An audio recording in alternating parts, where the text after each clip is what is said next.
Hi, I'm Mallory. I'm an OT at Therapy Ops. And I'm Christine, also an OT here.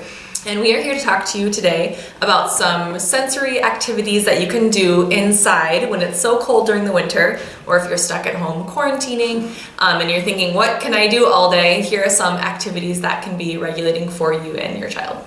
Yeah, so anything that you guys, there's so many things that you guys have at your house that you can just incorporate to help give these kids the movement that they need since they're not getting outside as much anymore with the winter and as Mallory said, the cold weather and quarantine. So here we have a bunch of different crash pads that we like to have kids jump on or crawl underneath to get stuff, but you can just you can throw your couch cushions on the floor, a bunch of blankets. I like to hide puzzle pieces under there so they have to really crawl underneath and get that deep pressure. You could have them, put the puzzle pieces on top of the crash pads and have them jump to crawl to get the pieces as well. That's always a fun activity.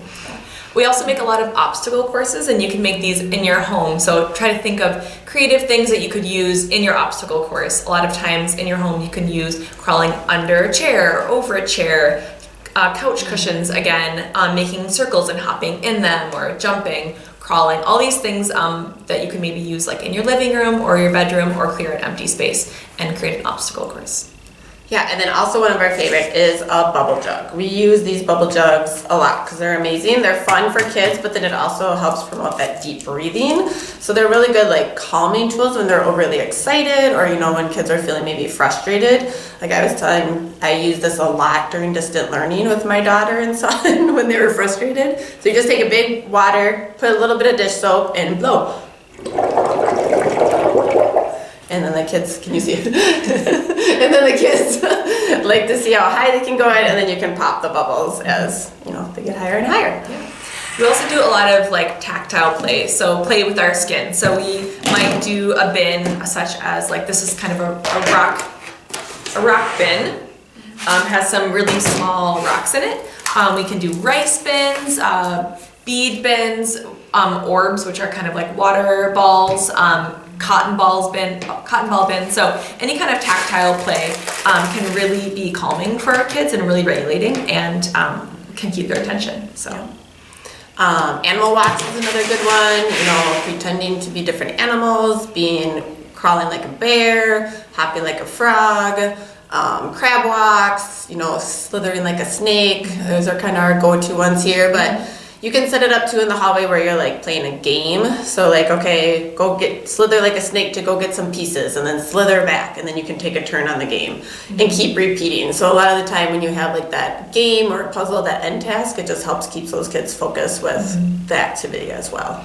We also do a lot of yoga if you're open to that in your family. It can be really, really regulating for kids. It helps them focus on slowing their body down, maybe holding a static balance position for a while, and then of course incorporates breathing. So getting really in touch with our movement and our breathing together, working together.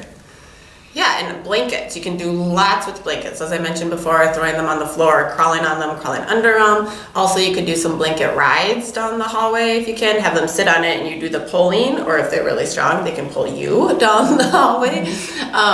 Also, we like to do like burrito wraps, hot dog rolls. You put the kid in the middle of the blanket and you roll them up really tight, and you kind of say like, what do you want on your burrito or your hot dog? And you give like some deep pressure with that.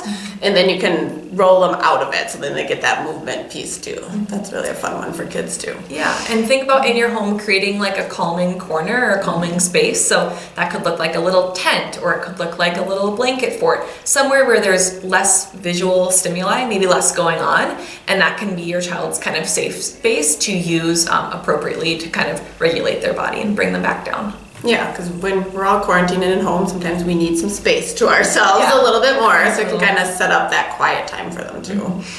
And then finally, we were talking about, foods can be really helpful too during giving some kids that input. Crunchy foods, chewy foods that are more resistive to. Using straws is a great way too to help them stay calm and regulated throughout their day. Yeah, so those are all some great activities that we use here in therapy, and that you guys would be able to use at home during these freezing time of our year. Yeah, that's all.